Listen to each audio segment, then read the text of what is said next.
This is a continuing series of our inclusion study group here at the Senior Community Center.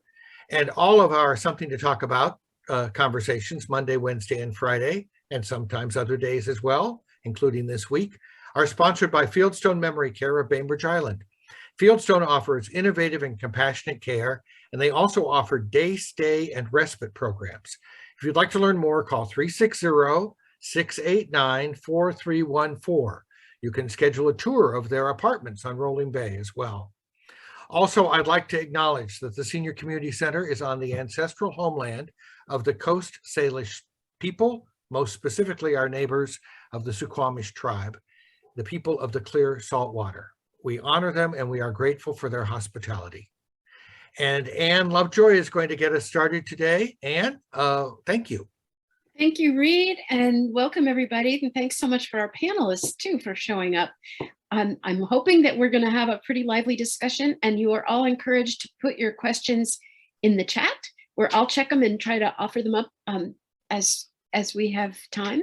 But that would be great if you have things like, or if we mention something you want to know more about, just make sure we know, and we'll try to answer you as best as possible.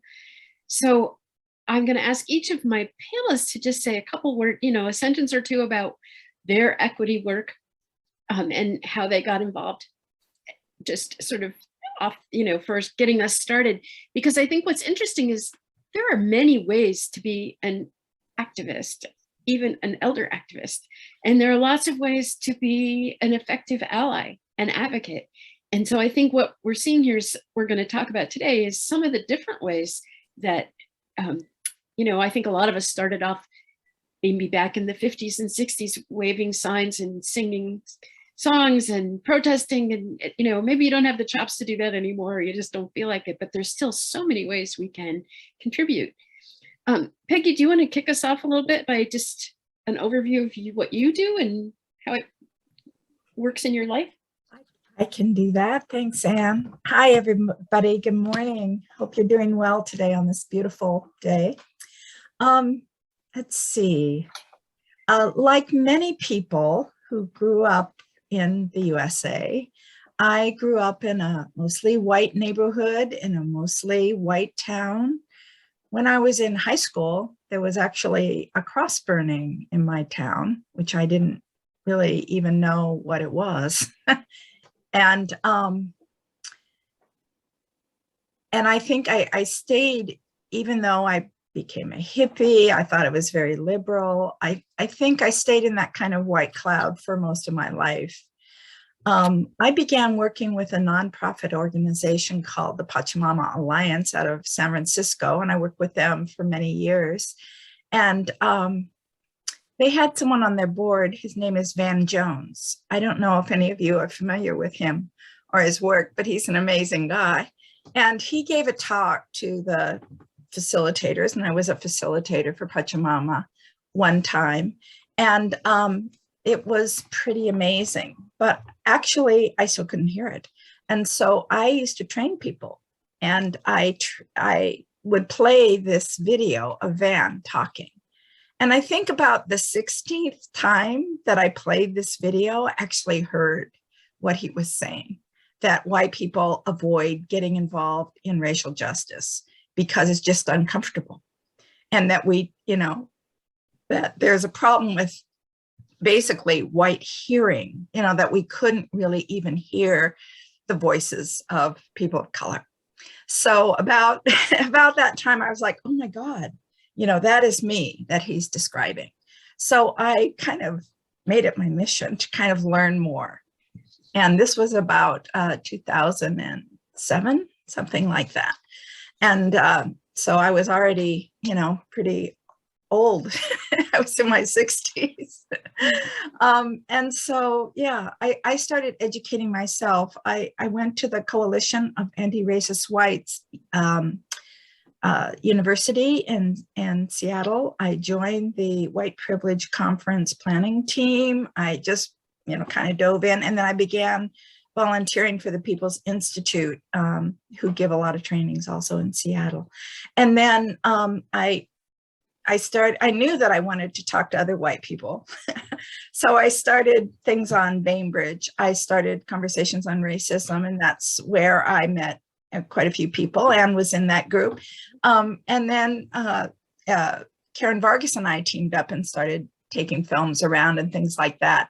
And there were several false starts for equity groups on Bainbridge and in Kitsap. So there was a race equity network that started on Bainbridge, and because of personality differences, it imploded after only a short time, actually about a year or two. And then Karen still wanted to have a race equity group, and so she launched Kitsap E-Race, which is equity, race, and community engagement. And that was I think 2019. Airen, well, yes, okay. And then as part of that original vision, I started a group called E-Race BI Team, which is kind of an allies group. So I did, and then, the city of Bainbridge Island also set up a race equity advisory committee, which at first I was not on, but then after Nikki Brunelauer stepped down, I was appointed during their first year, and I've been on that for several years now too. So that's kind of the local work I do. I still volunteer for the People's Institute. I still go to their things. And we just came back from the Governmental Alliance for Race Equity Conference in Portland. And 9 people from Bainbridge Island government and the committee went down to that conference.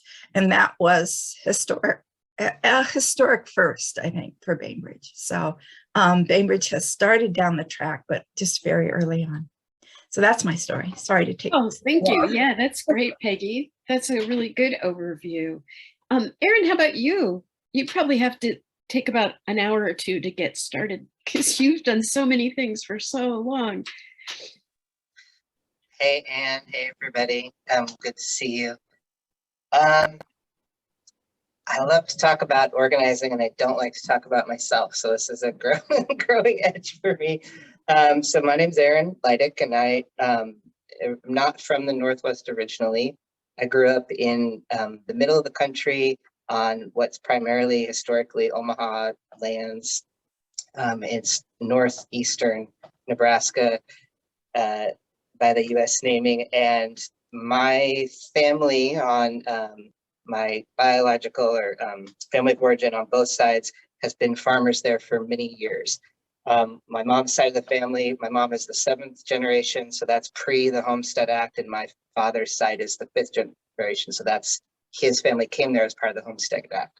If you don't know what the Homestead Act is, there's a lot of information about it, but one piece of it is the US government was basically with hard work and fortitude taking land from tribal lands and giving it, stealing it from tribes, sometimes after treaties and sometimes not, and giving it to settlers of European heritage to farm there, grow trees, etc., things like that.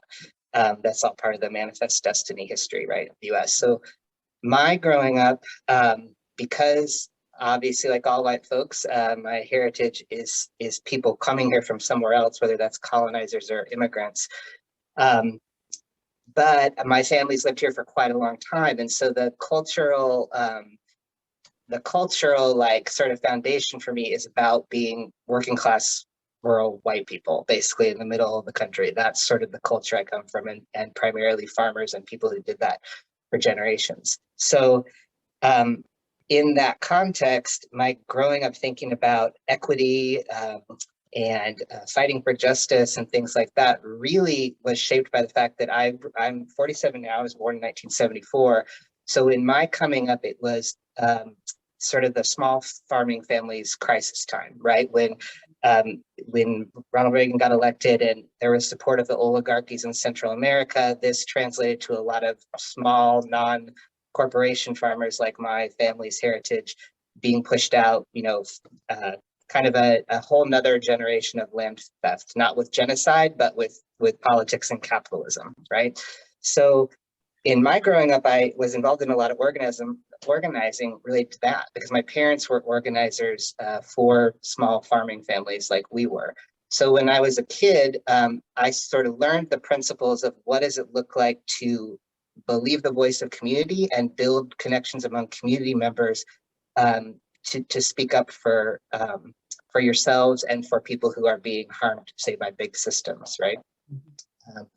So an interesting factoid about that is one of the things we did when I was a little kid is where I grew up is about an hour's ride by car north of where Omaha is, which is probably the one city most of you could find on a map in Nebraska. And when I was a kid, we did a tractorcade, meaning farmers driving their tractors from where we lived to Omaha to protest a Republican politician who was essentially trying to help large corporate farms take over small farmers' lands. That's about a 4 to 5 hour ride in a tractor. So that was kind of grassroots, like working class based organizing is sort of what I grew up with. So I give that background because the folks I grew up with were very well versed in organizing, and their race equity analysis was almost non-existent, right? Because the majority of them were white folks. So for example, when I was a kid, I would work in the fields alongside migrant families from Mexico that were up to where we lived too. Where we lived, it wasn't picking vegetables, but it was hoeing beans and tasseling corn and things like that. So as a kid, I worked alongside those families, and there was never any analysis shared with me of like, oh, what does it mean that you're a 10, 11, 12, 13-year-old, and you're working beside adults that have to travel here to do this work, right? That wasn't something I really thought about as a kid, or if I did and asked a question, people would have been like, oh, that's just what they do, right? That's just their work. So that sort of shows that even though we had this rich organizing history, that piece of like, how does immigration, how does racism, how does xenophobia play into this wasn't a part of it. And the way that I learned about racism as a kid was more thinking about interpersonal dynamics and intent, right? So my father, who really loved, I think, genuinely the family that, he would hire to help us hoe beans, he would advocate for them to get good, fair deals with other farmers, right? And at the same time, he never encouraged us to consider the broader systemic implications of what's going on here, that it's so difficult for these families not to get cheated, right, when they come up here. That wasn't a conversation we had. So I think as I grew and my skills as an organizer developed in my teen years and into my early 20s, when I first came in contact with Black-led organizing and anti-racist movements, I really started to understand that difference between the systemic and just the interpersonal and the individual. And if you come from a rural area in this country, especially working class white people, I think like I did, there's a high value placed on individualism and on people's individual stories, right? And so the sort of take people as you encounter them, hear their story, connect with that and I think that is a valuable lesson, but it by and large ignores that there are systemic factors that are different for everybody. So when I moved away from there, I got lucky. My brain is lucky that it works well in the normal school environment. I got scholarships. I got to go to college, which is not something normal in my family. And there is where I first encountered many elders, mentors who had been leaders in civil rights work in the 60s and 70s. And most of them were professors. Some of them worked in the kitchen of the college where I went to school. And basically I hung out with them and they taught me some lessons about organizing, and really at the time when my brain was still really malleable at 17, 18, really helped me to understand like what it means to live and be a white person in the United States, and the opportunities I had to leverage that for greater justice, which was something I obviously had already been invested in. So I've been talking a long time, and I some of the things that Peggy's already mentioned, I'm involved in here in Kitsap. Kitsap Equity, Race, and Community Engagement Coalition, which brings together a bunch of different groups and organizations to further race equity work. One of the groups and organizations that takes part in that is Kitsap Showing Up for Racial Justice, which I helped to get started here in Kitsap in 2016. And that group specifically is about trying to bring more white people off the sidelines and into racial justice work in a way that follows leadership of people of color. But the final thing I just want to mention, and then I'll let other folks go there, is I think there's so many tools, right, to doing this work, and we need this full tool bag. And I kind of think of getting involved in race equity work or getting back involved if you've been away from it as a little bit like when we're all working together to say like clean a house or something. When I was a little kid, before I knew about all the other things, I could take the dust rag and crawl under the table and do the legs of the table, right? So I think of it when I'm getting involved in a new aspect of organizing or with a new group, it's like, what's the thing I see that's happening there that I know how to do well and I can bring my skills. And as I'm doing that, I'll also observe and see what other things folks are doing and learn from them the things that I don't know yet. So that's my basic approach to organizing, I guess. Yeah. I'm glad to be here. Thanks, Anne. Oh, thanks, Airen. That's a great history. Rachael, how about you? Hi, everybody. Speaking of skills, this is not one of mine. Just being real here. I don't present well. I start feeling like I'm gonna vomit or have a heart attack. So like, I'm gonna be fine. This is just what I have to go through. I'm grateful to be here with you all in this context, and super humbled that Peggy and Debbie like said, what about Rachael? I'm just like blown away about that. And you know, Airen, Peggy, and Debbie are like accountability partners to me. Like they're my mentors and I lean on them and I love them. And so grateful to be in this space. And Anne, you and I are on a lot of email threads together. So I'm sure we'll get to know each other more. I'm newer to the island, only 4 years. And the first couple of years, our family was kind of in crisis. So yeah, and I also want to say that I homeschool my youngest, so you might see a child come in and out. If my screen goes off, that's why.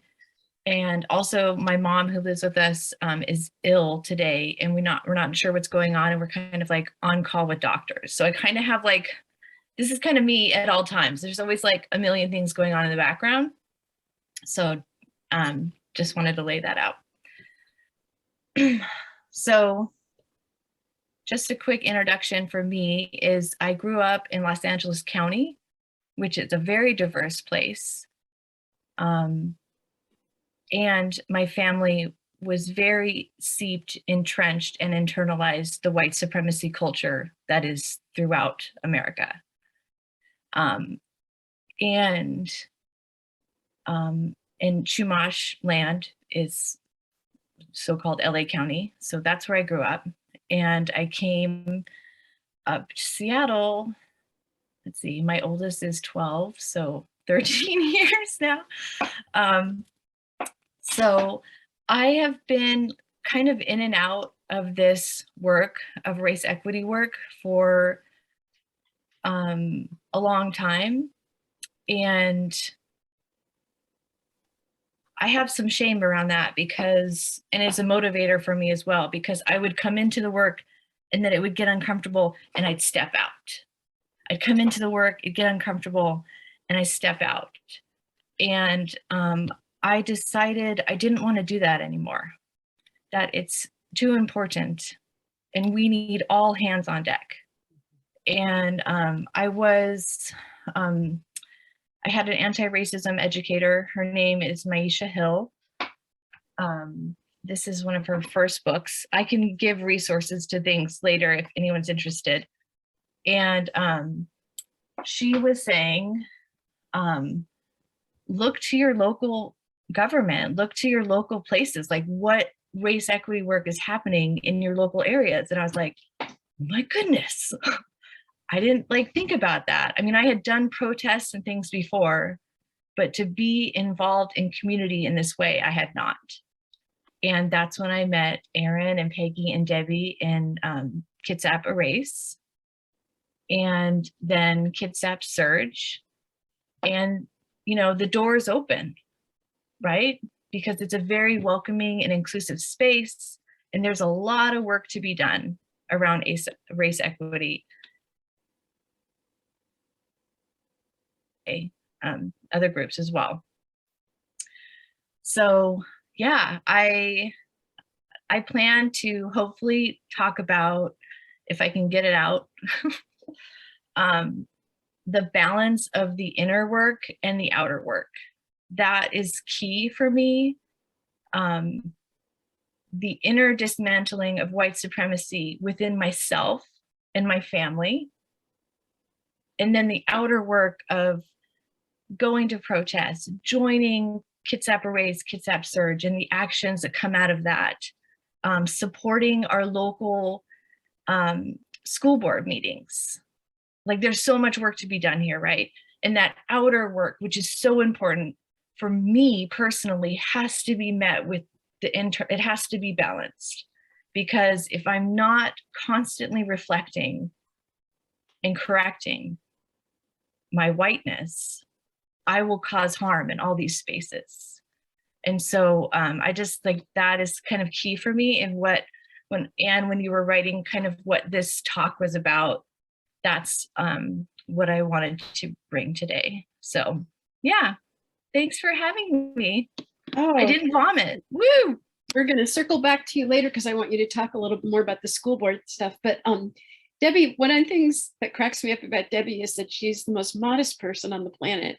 And when I say, oh, you could talk about this or that, she'll say, who, me? Like, but you're a mentor to so many. And I think one of the coolest things is, like, there are so many ways to be of service. There's so many ways to be an advocate. There's so many ways to be an ally, and they're not all the same. And I think it's actually really interesting that most of the people here are actually kind of introverted in personal life and not particularly interested in being a showboat leader with the big megahorn, leading chants and so forth. I mean, it's not like we haven't all probably done some of that, but I think digging down into ourselves and finding the reasons that we need to stand up is something other people can kind of find hope and encouragement in. So I'm hoping you'll say a little about your journey, which has been another very interesting one, from an engineer, right? Well, yeah, I've had a few different lives that have nothing to do with race equity. But I grew up in Milwaukee, Wisconsin, which is one of the more segregated cities still. Segregation lines are not much different than they were 80 years ago. And so, and with very racist uncles. And yet our family never talked about, there was like race, equity, nothing was ever talked about. Honestly, I never thought about it. I mean, I'm really divulging my ignorance of 55 years or something, 50 years, because I honestly really never started delving into this until my mid 50s. And I'm 61 now. So it comes with embarrassment and shame and guilt. And yet I've learned to kind of like go, well, that's not helpful. So let's move through that. And my journey began, I don't know, 6 or 7 years ago, learning and learning and learning, reading workshop. I don't know how many workshops I went to online and by white leaders and Black leaders. And like Rachael talked about, that inner work, I find to be critical, balanced with the outer work. And that's a huge part of my journey, is to continuing to really look inward and see where my bias is, see where my privilege, see where my sense of white supremacy is showing up, and trying to, humbly still keep showing up and be willing to make mistakes and be uncomfortable. But where my, the outer work started is, it's interesting to try to figure out, like, I was like, well, I want to do something, as a white person, I want to do something. I'm used to, you say I'm kind of quiet, but I actually have led a lot of things too. And I like to lead, and my ego gets in there. And I had to learn that, to be humble and step back and not try to be a leader, and not try to be this white savior taking over or thinking I really know anything. So the journey of humility is big in this work for me. And I I started, I like culture. So that was my in a way, when somehow I found out years ago about planning Indigenous Peoples Day on Bainbridge Island, one of the first. And I thought, I can show up to this, and I can come to committee meetings, and I can just sit back and learn and figure out where they ask for a volunteer to do something, and then volunteer and keep learning. With Gina Corpus, who directed that film, Honor Thy Mother, was the chair of that for a number of years. And that's where I met Akuye Karen Vargas too, because she was on the committee. And there were various people. So I started to just step in slowly and then keep showing up. I was like, okay, what's the next thing I can hear about and show up for? So it was just this process of dipping my toes in and stepping in and being afraid of making mistakes. So I moved slowly. And now I'm past the dipping the toes, I guess. Pretty integral in Kitsap equity, race, and community engagement, like a few others have talked about, and Bainbridge race and Kitsap Surge showing up for racial justice. Because one theme in my life has been, I wouldn't call it community organizing, but it's been group work. I love group work, working together with people in I actually like circles more than anything, but collaborating and group work. And so that's how Kitsap Race, the way that that's collaborative and collective, really fuels my soul, I guess. I don't know how else to say that, but I find real value in doing it together and not trying to, as well as doing the inner work, the internal work, working together and learning new ways of doing that and working non-hierarchical. I've been in enough hierarchical structures to, make me vomit. So this feels really, really refreshing, I guess. And the other thing is restorative circles as another way towards healing. And there's been some restorative circles that have happened in this county and that will continue to happen. And there's some process that's starting to take place for root truth and reconciliation work within the county through Kitsap Race. And so I try to I have maybe like a little softer touch than some people. And I try to be a little stronger in my speaking up, but I can bring my softer touch in circles. And I also facilitate compassionate listening. And I facilitate white folks using compassionate listening to try to do their inner work of understanding their racial conditioning. And so it's kind of like, I don't know, I just try to bring it all together somehow and serve. And I'm so grateful to have Peggi and Airen there as mentors along the way, and Akuye. And then like Rachael and I try to figure out what the next step is, and is the newbies on the block in this work. So thank you so much for your guidance and for inviting us. Thank you, Debbie. I love that. Rachael, I don't want to put you on the spot too hard, but I would love it if you would talk a little about what you've been doing for this with the school board, because that work I think is so interesting that you have put together a program that's super, super helpful. Could you say a little about that? Yeah, I'm glad it's helpful. I really don't, like Debbie said, I don't know what I'm doing, but I have a lot of smart people around me. So, so this year, I believe, is the first year that they're putting it into practice. So the Bainbridge Island School District created a district improvement plan and an anti-racism policy. They did a lot of work, a lot of community involvement around that. Peggi, I'm sure you were involved in that, being in MAC, and Debbie, maybe you as well. It was a lot of community effort, guidance, long time guidance from our Multicultural Advisory Committee, MAC, sorry.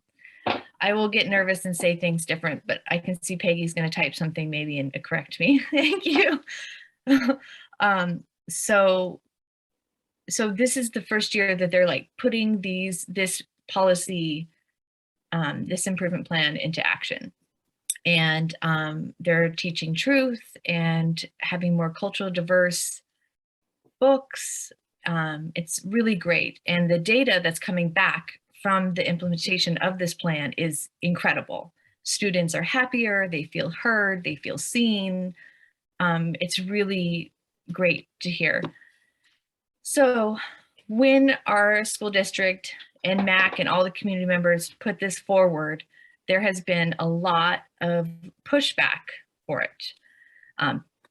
Local Bainbridge Island residents don't want the book stamped read in school. They don't want books discussing white privilege or white supremacy culture in school. What you see on a macro level in our nation is happening here on Bainbridge. And because I'm new to Bainbridge, I have a different lens, I guess, because the first thing people say to me is like, oh, that's not happening here. Bainbridge Islanders aren't pushing back. We want this. And actually, there's so much pushback. There's so much.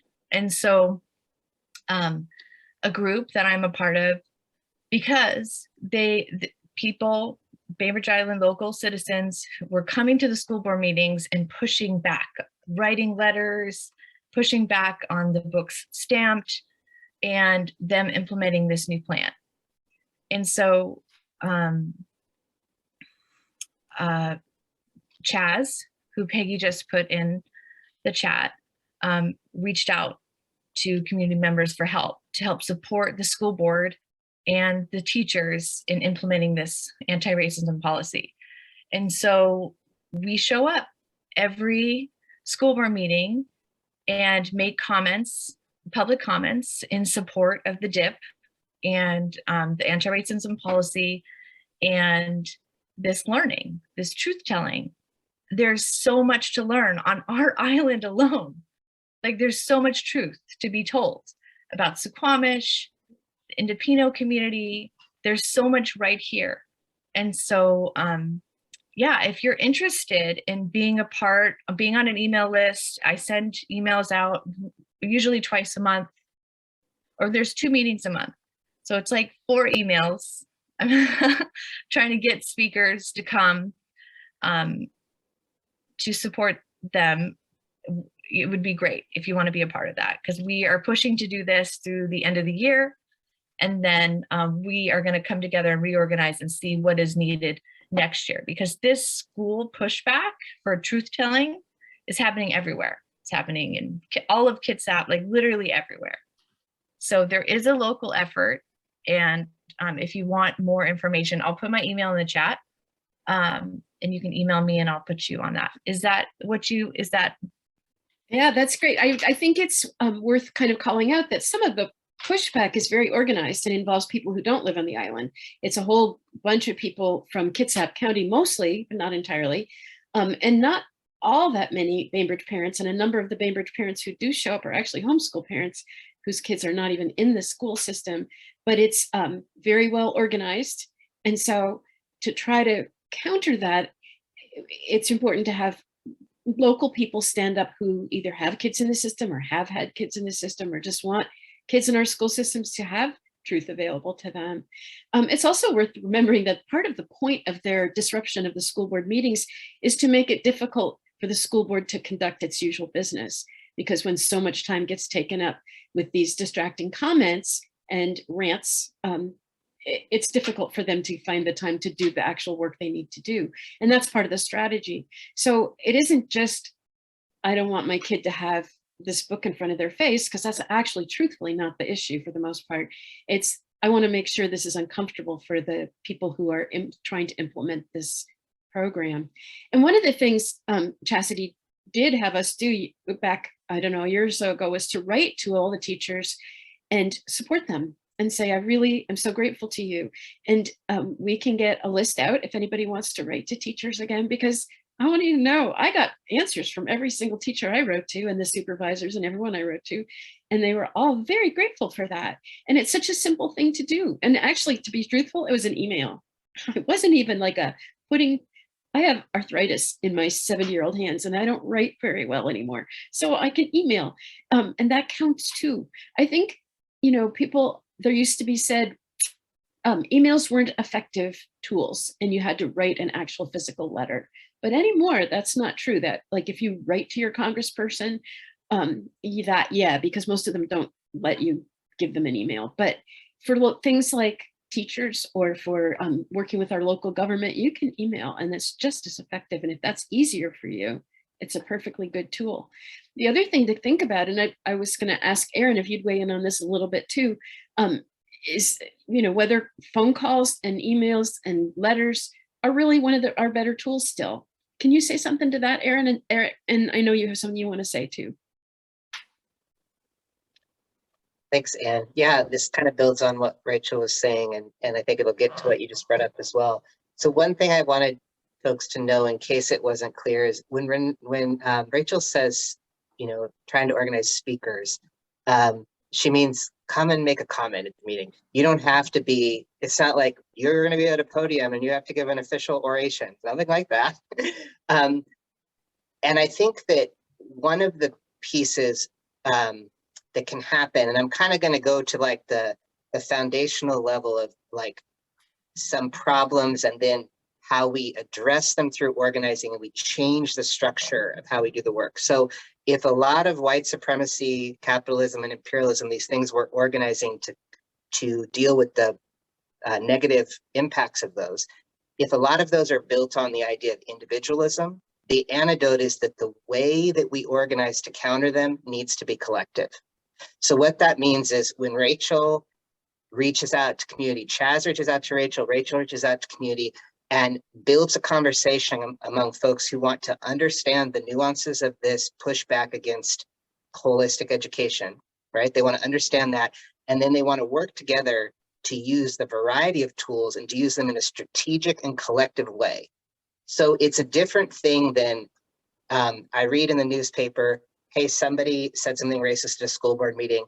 I, as an individual, am going to go to the next one and say something anti-racist. That isn't a bad thing to do, but on a systemic, like changing the way we approach the work level, it doesn't change that part, right? And so what Rachael's trying to do is say, let's have the way we do the work show and model this collective way that we're bringing full community voice to the table.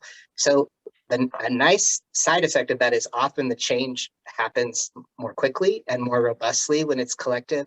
But the other piece is that we as organizers are training ourselves and supporting community in thinking in a different way.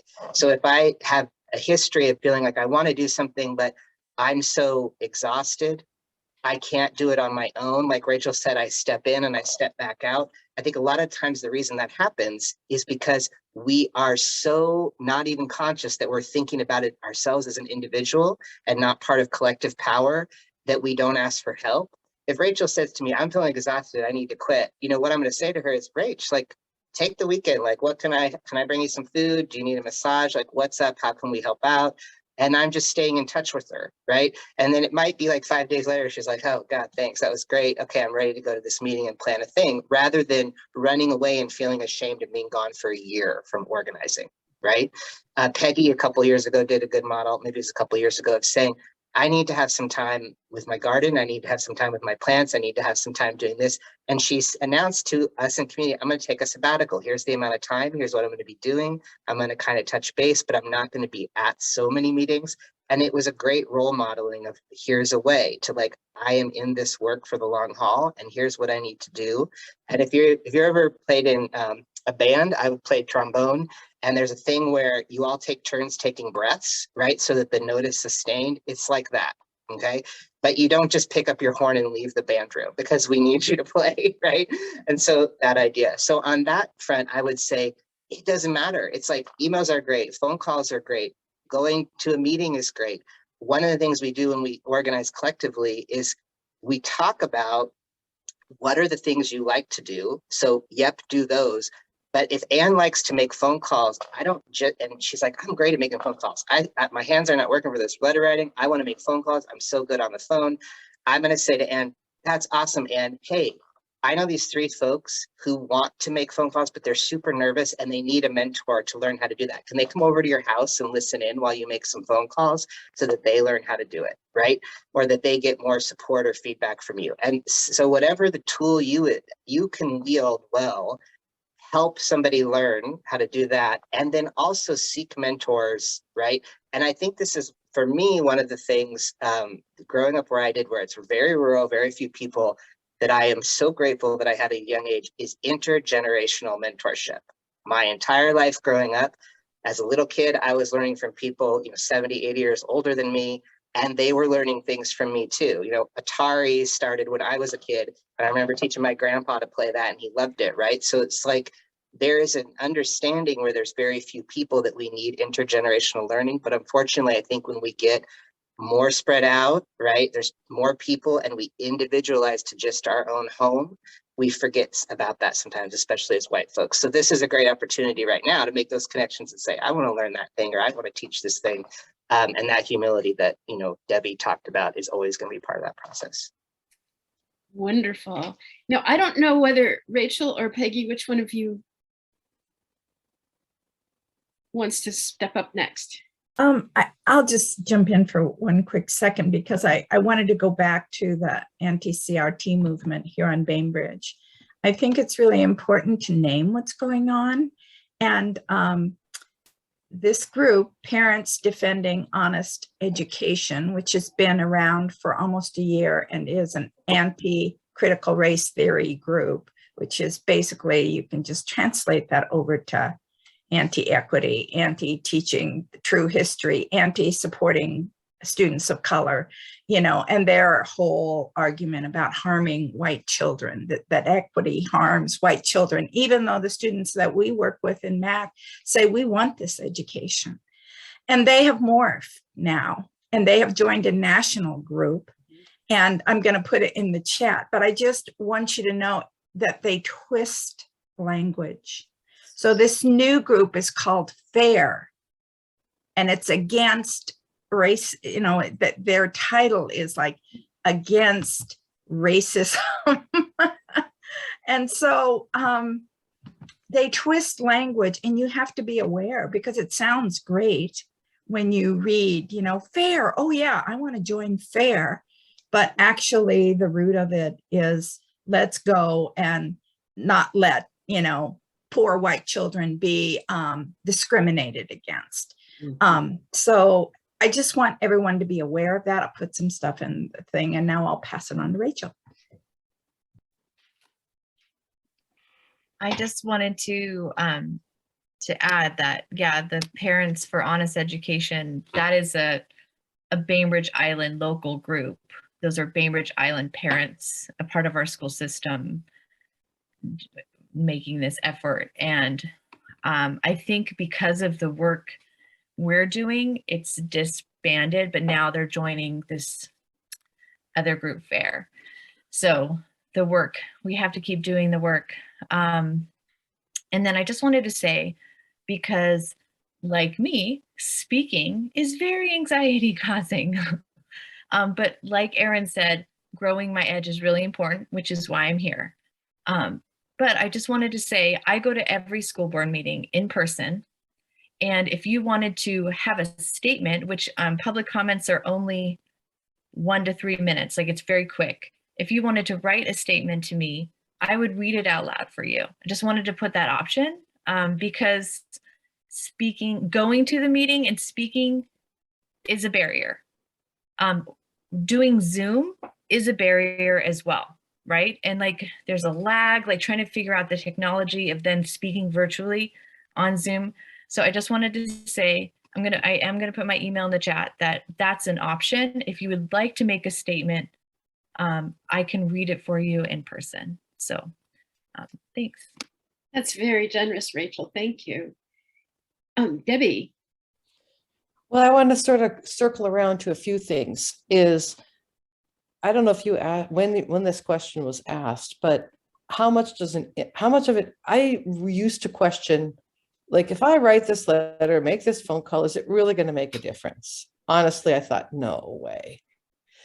And there's just enough, there's feedback that we're hearing from the school board, but other places, like I'm realizing it really makes an impact to write a letter, make those phone calls, show up for school, whether it's city council meetings when something about equity is up there, or the school board meetings, things I never used to do and was scared to speak. And you realize it doesn't matter. You just have to go up there and say a few words and it matters. So I just want to mention that because that's a new awareness to me. And also I know. Kitsap Surge. Airen talked about Kitsap showing up for racial justice, SURJ. And if that's a really good place to come together in community to learn, it's about learning how to dismantle white supremacy culture in ourselves. You probably heard a few of us talk about that. And sometimes the term white supremacy makes, people get really nervous, but there's really good articles on looking at the characteristics of white supremacy culture. And we do that, and that can be done together at Surge as part of that internal work.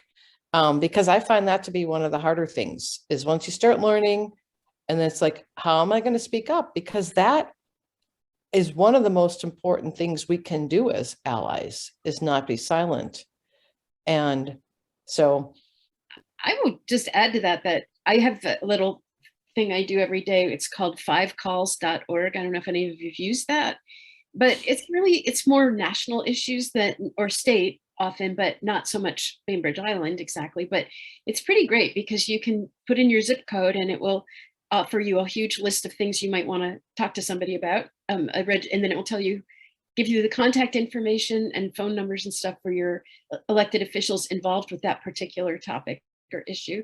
And then there's little sample scripts, which I find useful because sometimes, in fact, though Airen was using me as an example for a phone conversation, the truth is I often start to cry when I start getting really upset on these phone calls, but they don't actually mind that, which is really nice. You call and you go, hi, it's Ann again. I just want to say this time. And they're like really sweet about it. And I have asked a number of times, like, can I call a bunch of times? And they're like, yeah, because we have to count every single one. And those counts, the telephone counts do influence a lot your elected officials. And they also several times have been told that there are actually, again, a strong organizing groups on the far right, especially, that make a point of having phone banks and stuff and make multiple calls to try to sway the impression that people do not want this or do want that. And so it's really important that we also weigh in and we can call as many times as we want. And the 5 calls thing is so great because you can do it with your morning coffee or something and be done, feel like you've done something for the day. And there's always, heaven help us, there's always plenty to write and call about. Airen, you have another comment. Yeah, I wanted to thank you, Anne, for giving the example of, if you call and you're passionate and that results in crying. Anything we do when we're organizing to disrupt this sort of norm of like what's appropriate, what's quote unquote professional, is counteracting white supremacy culture.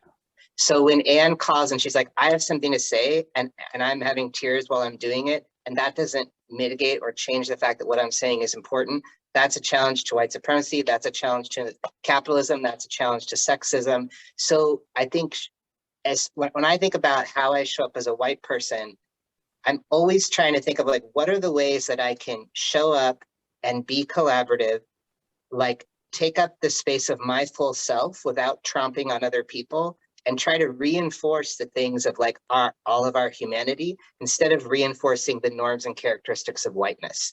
So how do I show up like ready to make mistakes and learn rather than trying to be perfect, right? How do I show up with authentic emotion connected to like and being embodied rather than sort of like I'm a great orator, I'm going to bulldoze you with my anger, right? So if there's things that you feel like inhibit you in the way that you show up, I would just encourage all of us to look at that and say, am I feeling curtailed by this idea that I have to be professional or nice? Or, there's a difference between being kind and nice, right? And I think whiteness reinforces niceness, which basically says, don't fuck anything up, right? But we need to fuck things up if we want to change the system. So I apologize for the cursing. Maybe that's not allowed on the recording. Actually, Reed called me out the other day because I was cursing in a garden program. So I think it's okay. And it's racist to talk about racism. That's the other argument. Yeah, there's a lot of arguments. And you know, Debbie, you want to go, you have a comment. No, And go I'll- ahead, because I lost track, but Okay. it'll come back. I just wanted to sort of say that there's also, you know, one thing we all can do, even, I mean, all of us can do is start a support group or start a group to affect change. And that's how all these things happened. Is somebody said, whoa, that's enough of that, or whoa, there's not enough of this, or hey, there's not enough of, you know, support for something or other. I'm thinking about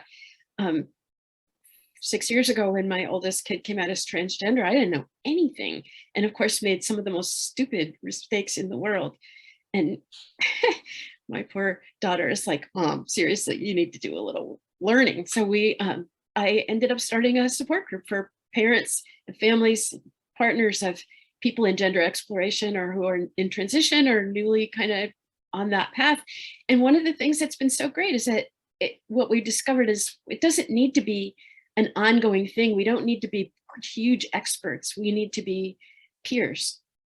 There's nothing like peer support. And when you're hearing a lot of people talk about mentoring here today, and almost everybody who gets called out as a mentor usually says, well, I've been mentored too, and starts talking about their mentors. And it's this beautiful chain. And I think that's something we all, as elders, we can claim our elder wisdom, we can claim our experience and put it to really good use and say, you know, I may not know much about this or that, but I sure do know about whatever, and use your capital, your life capital, to become a better ally and a better advocate for everyone, really. But wherever your heart takes you, I think there's plenty of room in this world for all kinds of advocacy.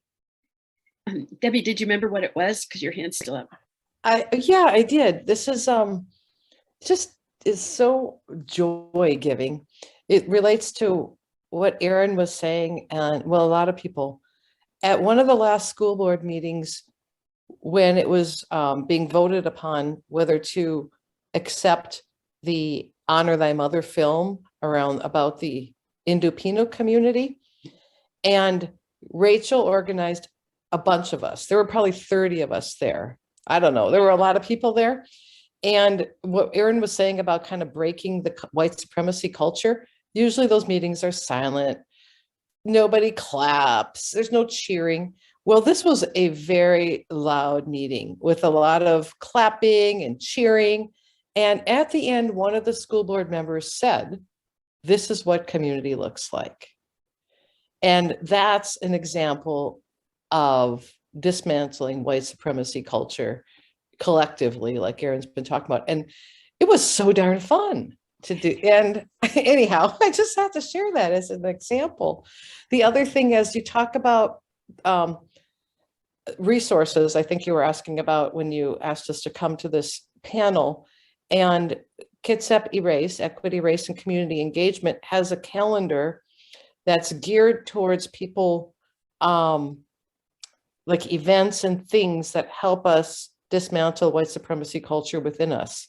And so you can just look on there, and we try to keep it up to date. You know, like this group is on there, Inclusion Study Group, and things happening at the Historical Museum, and the meetings, the Kitsap Erase meetings are on there. But if you want a place to go to kind of learn about things, that would be one place. And if you have things to put on the calendar, please let us know.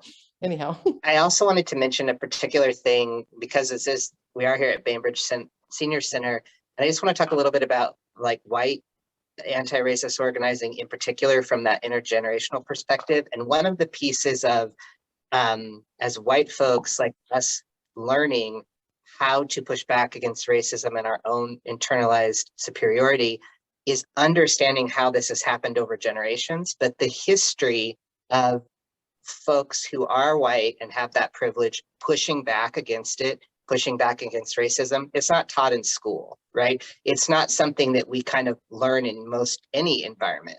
So for me, one of the places I first became aware of it was talking to elders, telling me stories from their time period that maybe they would have felt inhibited from talking about out loud at that time. when they were like whatever age I was, when they were talking to me now, they would have felt inhibited at that time because it was forbidden, but I was bringing to them a question. So I remember when I first learned that the GI Bill wasn't given, right, to everybody. Everybody in my grandpa, my great uncle's generation, they were all fought in World War II. My great grandpa lied about his age so he could join the Marines at 17, right? So I asked him, when I first learned about that, I said, Grandpa, what do you know about this? Because I know, the GI Bill helped you get to be a farmer when you came back. And he had friends, in his unit in the Marines who came back, and because of their race, because of their skin color, they weren't allowed to access the GI Bill. He knew those personal stories. And when I asked him, he told me about that. But there isn't sort of a lot of scholarship at an accessible community level about that, right? So I think one of the pieces I would just encourage, whatever our age is, think about the stuff throughout our life and the different decades that we saw, that we witnessed about that white supremacy culture, whether it's a focus on perfectionism or it's outright denial of things based on race, and share those stories and share how you pushed back against it so folks understand and those tools are passed down. Because the work of anti-racism, it isn't like we just do one thing and then it's done. As Rachael has told about, the group that they've been organizing around the school stuff, and locally it's kind of, well, maybe it's going to have to disband, but it's just going to take another form. So we have to keep doing the work. I mean, organizing against racism is kind of like changing the oil in your car. You don't just do it one time and then you don't have to do it again. You have to, because the system will try to get itself back to the status quo of white supremacy. So whatever lessons learned, and personal stories and things we did as individuals or with our communities, sharing those forward, that's part of the work. So folks like you all who are elders here at the Senior Center, please, that is a wealth of resource to share with younger folks. And, it's so important. It's so important that we get to hear from elders at what they've led on. And that's absolutely true. And in fact, because of some conversations we had with some of our elders, we now have a queer elder family group with connecting to multi-generational families, which is so great because we didn't know there was a need. But by calling it out and hearing those voices and really listening, we've discovered more and more. And that actually brings me to something I hope one of you at least will talk a little bit quickly about Juneteenth, because Akuye told me and Marva Jones both said there's going to be a tent at the celebration in Evergreen Park where they want to have elders come and tell their stories, and they're going to have youths come and talk to us about what was it like for you in the 50s and 60s? What were you aware of? What did you know or not know? And those oral histories are valuable. Ours are valuable too and wanted. So we're going to try to get a carpool going and see if we can get some people down there. And I think it's really going to be worth going because for one thing, there's going to be a barbecue contest. And that alone should bring them in, right? But if you're interested at all, please let Reed know. And we will try to organize something for you. And with that, I think, unless anybody got a last minute thing you want to throw in, I just am so grateful to you all. Thank you so much.